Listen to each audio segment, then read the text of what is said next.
famílias do CI Mundo Azul, tudo bem? Meu nome é Rosina, sou psicóloga pesquisadora e eu fui convidada para falar um pouquinho sobre aspectos que são relevantes para manter um ambiente familiar positivo e assim favorecer ainda mais o desenvolvimento das crianças. Vamos lá então?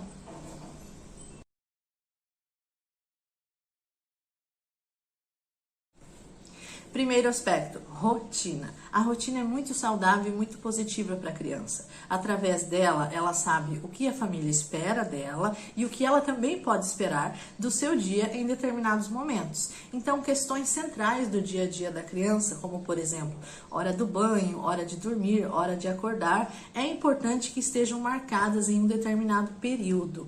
Assim, a criança tende a ficar menos ansiosa e, com o tempo, mais colaborativa.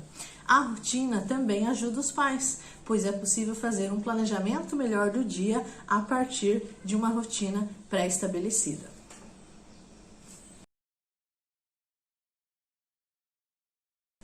Segundo aspecto, regras e limites. Explique para a criança que comportamentos são esperados dela em determinados contextos, mas explique de forma bastante específica. Por exemplo, às vezes a gente fala comporte-se bem, hein? Esse comporte-se bem para o adulto geralmente significa coisas muito claras, para a criança nem sempre. Então, o que é comportar-se bem? É não correr? É esperar a sua vez na hora de falar? Deixe muito claro para ela o que você espera dela. Mas mantenha, sim, regras e limites, porque eles são muito saudáveis para o desenvolvimento da criança. Mas também não esqueça de explicar por que essas regras e esses limites são importantes. O que está por trás dessas regras? Assim a gente cria crianças que são mais críticas e que entendem qual é a lógica de funcionamento da sociedade, porque alguns comportamentos são importantes e outros não são tão saudáveis no nosso relacionamento social. Terceiro aspecto, e talvez um dos mais importantes, mantenha uma comunicação aberta com a criança. Isso significa que ela pode ter espaço para expressar o que ela sente, seus medos, as suas vontades, dar as suas opiniões. Isso não significa de forma alguma que ela vai decidir questões importantes da família ou dos relacionamentos familiares. Não, esse papel é sim dos pais e é bom que isso esteja claro. Mas não há razão porque a criança não possa se expressar sobre as coisas que ela percebe no seu ambiente e como ela se sente a respeito. Isso é muito importante para a sua formação. É muito importante que ela entenda não apenas o que ela pode ou não pode fazer, mas por que ela pode ou não pode fazer alguma coisa, para que ela entenda esse funcionamento social e por que é importante nos comportarmos de determinada forma para o bem de todos e para o nosso bem também. Quando a criança chega e conta alguma coisa para você que não é boa, que é alguma coisa que você não gostaria de estar ouvindo, que você não gostaria que ela tivesse ou dito ou feito, naquele momento não puna esse contar a verdade. O contar a verdade, seja qual for a verdade, tem que ser sempre acolhido, né? E dizer para a criança que bom que você me contou. Depois, num segundo momento, vocês veem o que pode ser feito em relação àquilo que a criança contou, como pode ser reparada aquela situação, ou como pode ser abordado aquele tema. Mas quando você, como pai ou como mãe, né, tem uma atitude de gritar, de ser punitivo, de dar um sermão, quando a criança vem contar alguma coisa que não é tão boa, você está ali fechando uma porta. Talvez futuramente ela opte por mentir, por esconder, em vez de vir contar para você. Depois vocês veem o que pode ser feito a respeito. Nesse primeiro momento, é importante acolher e deixar a criança saber que ela sempre pode vir contar, que ela sempre tem esse canal de comunicação aberto.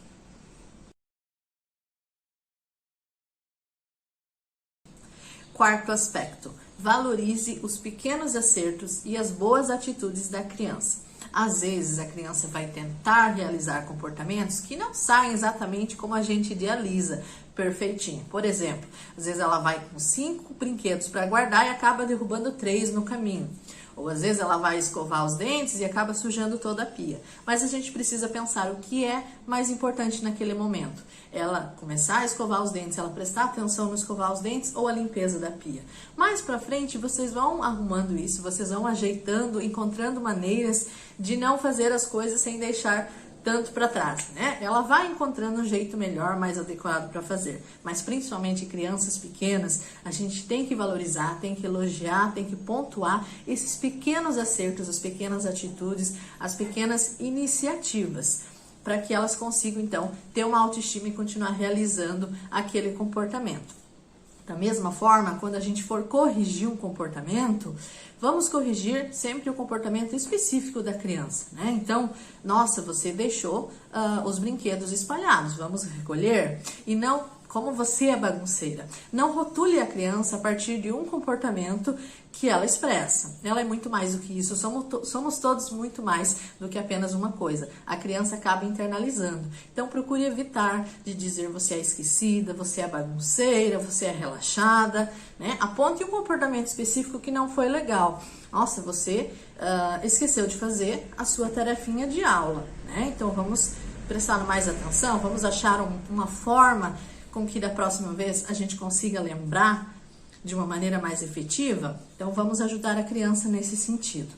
E quando a gente for elogiar, também vamos elogiar de maneira específica, né? Nossa, que legal que você fez. Mas o que foi que você fez?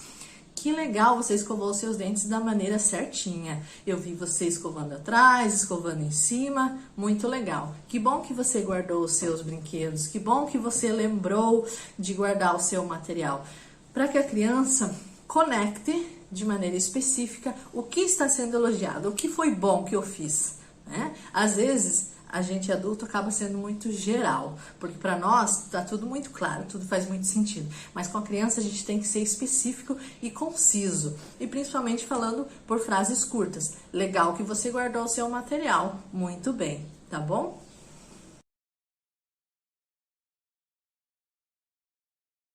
Quinto e último aspecto, utilize de medidas reparativas, alternativas reparativas para o comportamento errado que a criança emitir. Então, se ela brigou com um amiguinho, não faz sentido tirar um mês, por exemplo, né? Um mês do desenho animado dela, um mês sem ela ver televisão, ou um mês sem ela ver algum parente que ela gosta, porque não tem conexão entre esses fatores. A criança fez alguma coisa errada em relação a outra criança, a outro adulto, aos pais.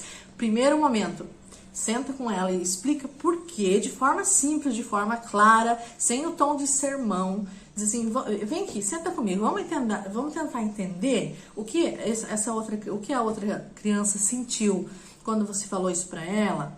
Se alguém falasse para você, o que você acha que você sentiria, né? Deixa eu te explicar por que a gente acha que é errado agir dessa forma. A criança precisa entender o que está por trás, né? Quando a gente apenas pune com alguma coisa até que não tem nada a ver com o que ela fez, ela não aprende. Ela vai aprender, sim, que existe uma punição de algum adulto que vem por alguma razão, mas ela não entende o porquê aquele comportamento está errado. Então, vamos reparar aquele comportamento. Primeiro momento, sentar e explicar e tentar entender a visão da criança sobre aquele comportamento e explicar por que aquilo não é legal. Segundo momento, o que é possível fazer para reparar aquilo, para consertar o que foi feito. Se é conversar com um amiguinho, se é doar um brinquedo que foi estragado, se é ajudar a consertar um brinquedo que foi estragado, se é pedir desculpas para um adulto, o que é? O que é aquilo que precisa ser feito? A criança está aprendendo, ela precisa aos poucos aprender as regras da sociedade, mas sabendo qual é a lógica por trás dessas regras. Então vamos ajudá-las e vamos conectar a consequência com o que foi feito, né? Tem que fazer sentido. E claro, gente, evitem utilizar medidas punitivas físicas. Hoje a gente está em uma outra geração que, infelizmente, a gente tem mais acesso à informação, o que não existia antes. Então, a gente tem anos e anos de pesquisas a longo prazo que falam dos malefícios dessas práticas. Então, vamos focar em explicar para a criança por que aquilo está errado, por que não é legal, e por que se acontecesse com ela, ela ficaria também bastante triste, bastante infeliz com a situação. Assim, a gente cria crianças que têm uma consciência do porquê as coisas são como são, e não apenas de que as coisas são assim ou são assado. São assim por quê, né? Nós não queremos criar crianças submissas e que virem adultos submissos, não é mesmo? Até porque a gente tem várias situações em que a criança acaba sendo vítima de predadores e que é importante que ela não seja uma criança que não questione nada, né? Que simplesmente aceite tudo de qualquer adulto. Então, vamos criar crianças que sejam conscientes do seu papel na sociedade. E isso só acontece quando ela entende o porquê dela seguir as regras que foram colocadas, dela se comportar em relação a outra criança ou a outro adulto de uma forma gentil, de uma forma respeitosa. Ela precisa entender, a criança não faz muito tempo que ela está nesse mundo, não faz muito tempo que ela está nessa sociedade. Absorver essa forma de funcionamento é um processo lento, é um processo que ela precisa ajuda, e ela vai fazer isso de forma muito mais positiva, e vai ser muito mais positivo para a família se isso for feito de forma gentil, de forma que exista um espaço aberto de comunicação, exista sim regras, limites, exista exigência, o que é muito importante, mas nada disso, nada dessas regras, limites, exigência precisa ser colocado de forma agressiva, no grito, né? Eu sei que às vezes não é fácil, mas esse é o caminho dessa educação gentil, dessa educação mais acolhedora, é um caminho que vai abrir espaço para uma interação familiar muito mais positiva também a longo prazo.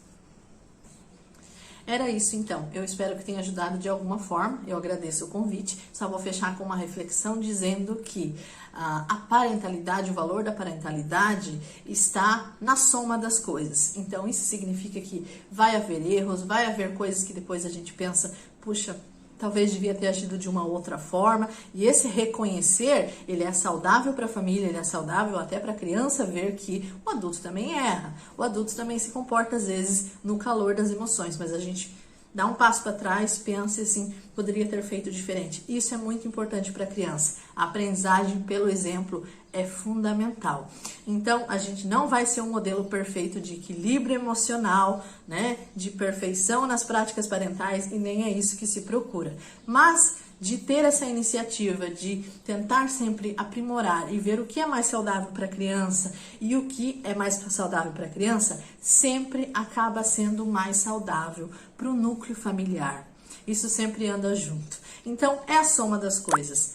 Vão ocorrer erros, vão ocorrer momentos em que a gente se arrepende de alguma coisa, tudo bem, não se culpe, a gente segue em frente e o que importa é o maior, é o cenário maior, que a gente espera que seja um núcleo positivo e que tenha muito afeto, que tenha muito carinho na família.